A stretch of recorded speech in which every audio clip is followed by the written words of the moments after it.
Okay friends, the first thing we have to do to get started on our job is to safely raise and support the rear of the truck so the wheel's off the ground. After that, remove all of your lug nuts and then remove the wheel.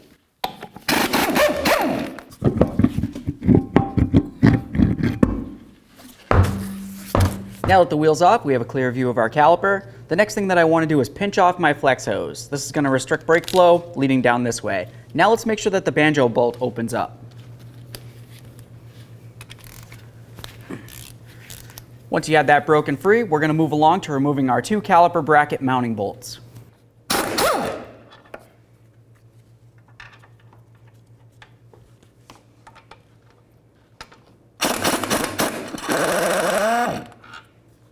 Now we're going to make our way back over to the banjo bolt and fully remove it.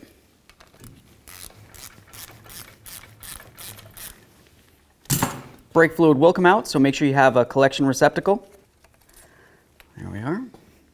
Now typically your brake hose is going to be mounted right here, so you're just going to kind of bend this out of the way. After that, we're going to fully remove this bolt and then remove the caliper. There it is, friends. Now the next thing we want to do is remove our pads from the caliper. I'm just going to go ahead and push it right out. There's one. Inspect your pad. Make sure it's still in good condition. If it's not and it needs to be replaced, well, now's the time to do it.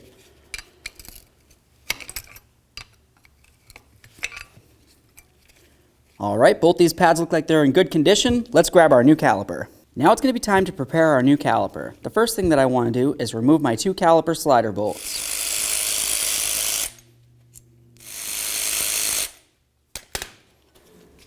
Set this aside. Now we're going to prep this area. Now let's start tearing down the bracket. We're just going to go ahead and grab the slider right out of the boot here, give it a nice twist, and remove it. I typically wipe them down, and then I'm going to add some new grease. I like to add a good amount along the shaft here, and then of course all the way up along this area where there's a little ridge. Make sure you get up into that area as well. Once you have it completely coated, go ahead and slide it into the boot. Give it a nice twist to make sure the grease is worked in, and then do the same to the other slider. Once both the sliders are done, you're going to continue on using some caliper grease along this area right here, this area here, and then the same on the other side of the caliper. Now it's going to be time to put on our brand new tins. Let's go ahead and line it up with the area it's going to be mounted. Squeeze it on there, and then do the same to the other side. Okay, let's get this out of the way, grab the other part of the caliper. Now we're going to add grease to the caliper pistons. You just want to go along the piston area itself, essentially just the areas that's going to hit up against the pad. Do both these pistons, and then we'll get along all three of these ears. Now back over at the truck, we're going to put the bracket on here. Go ahead and line it up. Take both of your bolts. Make sure you use a little bit of red thread locker on these. We'll snug them up, and then we'll torque them to 150 foot-pounds.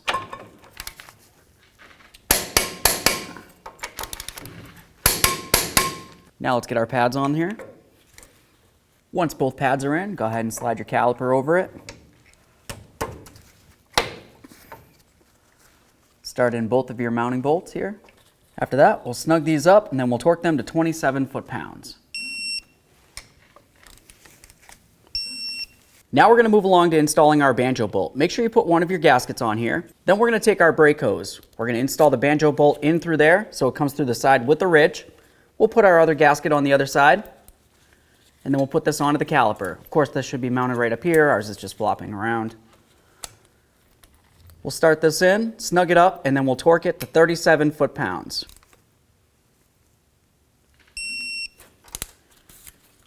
Remove the hose crimpers. Remove your bleeder screw cover. Next, you're going to want to manually bleed your brakes. What I mean by that is you want to bleed the brakes so only fluid comes out of this and no air. After that, just go ahead and clean up your mess. Put back on your bleeder cover. Let's get the wheel up on here. Start all of your lug nuts. We'll snug them up, and then we'll torque them to 165 foot-pounds. Okay friends, that job's all done. Now what we have left to do is go ahead and pump up the brake pedal, make sure it's nice and firm. After that, get under your hood, make sure your brake fluid's full. Then, go ahead and take it for a road test.